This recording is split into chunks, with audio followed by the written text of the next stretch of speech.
Innover pour le commerce, Rodolphe se démarque. Rodolphe Bonas, PDG de CACOM, qui lui se balade à travers le monde. Là, vous êtes passé par Amsterdam, Rodolphe. Vous êtes allé dans un appartement. L'autre pays du fromage, en effet, à Amsterdam, en Hollande, visiter un magasin éphémère en plein centre d'Amsterdam, absolument magnifique, et qui vend exclusivement de la décoration. Et ce qui fait la force de ce concept, c'est la mise en scène qui est exactement comme un appartement dans lequel vivraient des gens. C'est vraiment extrêmement bien fait. Alors, ce qui est génial, c'est qu'on peut tout acheter. C'est-à-dire, vous pouvez acheter le canapé, les lampes, le lit. Tout ça est disponible à tout moment. Et dans votre dynamique, si vous voulez, vous pouvez même aller acheter des produits. Je me suis dit, mais c'est pas possible, on peut pas acheter ça.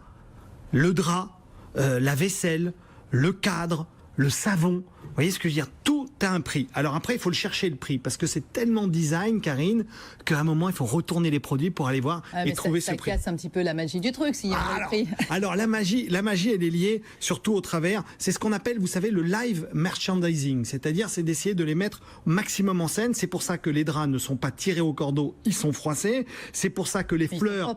Exactement, ils sont propres tout de suite. Non, c'est pour ça que les fleurs sont souvent, ce sont des fleurs fraîches. Et ensuite, quand les objets sont vendus, c'est pas toujours le même objet qui vient être remplacé.